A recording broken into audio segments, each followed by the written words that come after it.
I always make the comment that a Vietnam veteran fought two wars, one while you were in country and the other one when you came home.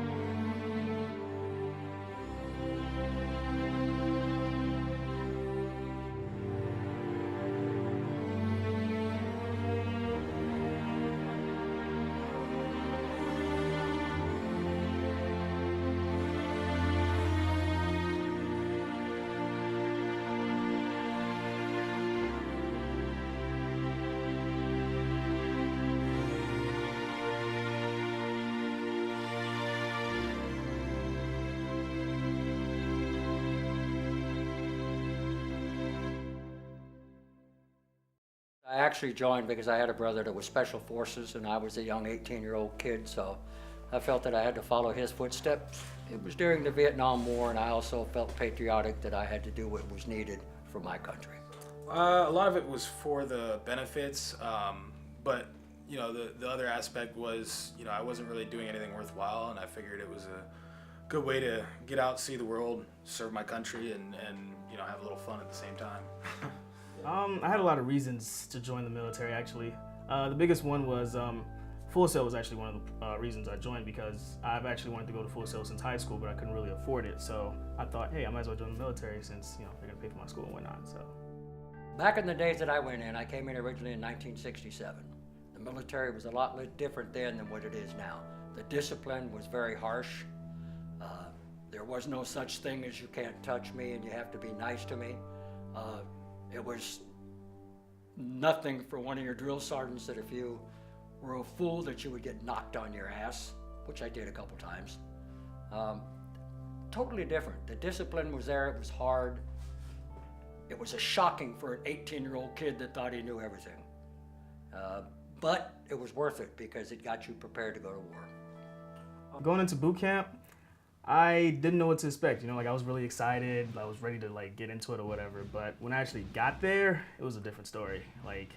First night we was there, I was just thinking to myself, what did I get myself into? But I'd honestly say it was definitely a big change for me. I went from having my freedom, that's what I call it, my freedom, and then going into the military where they control pretty much everything that you do, when you sleep, when you eat, and what you wear and whatnot. Yeah. Now, I actually took the time, as I was looking ahead, and I was like, okay, I'm getting out of the Marine Corps. Let me start calling things by their normal name now. So, when I was out and about with my friends, wasn't at work, I'd be like, yeah, I'm gonna go use the bathroom, or the floor or whatever. Started calling my buddies by their first names rather than their last names. So I made the effort to try to break some of those habits to try to reassimilate to the normal world. I really didn't know what to expect, other than what we had seen on Stars and Stripes, which was our natural newspaper. We didn't have much TV in Vietnam because every time it worked, the enemy would blow it up. So I really wasn't sure what to expect, that I knew that it was going to be a hard time, and it was.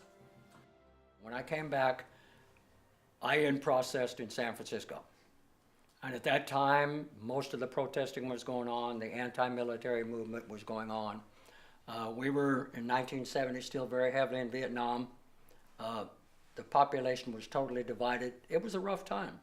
We were called names. Many of our friends were spit on. I spent my first night in jail because of some of the things that transitioned with the civilians, the way they treated us. Some of our fellow soldiers that were never in Vietnam, that were young, did not like us. I ran into a lot of opposition to where, because of my experience being in a combat zone, there are a lot of them that had not been in the combat zone, to including commanders and sergeants, did not rely on my experience. And I felt betrayed. And as far as the way people act towards you and stuff, for the most part, people will always thank you for your service, which for me is kind of an awkward thing, especially having never been to combat. It's like, well, yeah, you're welcome for blowing up dirt my whole life or my whole career. Honestly, a lot of my time in the military, I would honestly say there were unpleasant memories, but those memories made me who I am today. So I definitely wouldn't change that. the military definitely straightened me out and made me more of a man. Because honestly, before I joined the military, I think of myself as a wimp. But after the military, I definitely think that it gave me more confidence than before. So. I don't regret a single. You know, obviously there's certain things that I probably wish I would have done better that would have made my life a lot easier in the military. But at the end of the day, looking back on everything, you know, I'm no regrets basically. You know. And I would do it all over again. That's what makes this country so great. I would have went back in a heartbeat. If we ever went to a world war and they called me up at the age of 69, I'll go in a heartbeat. I love my country and I do whatever I can to support my country. And everybody that's in it, right or wrong, I'll support you in the military.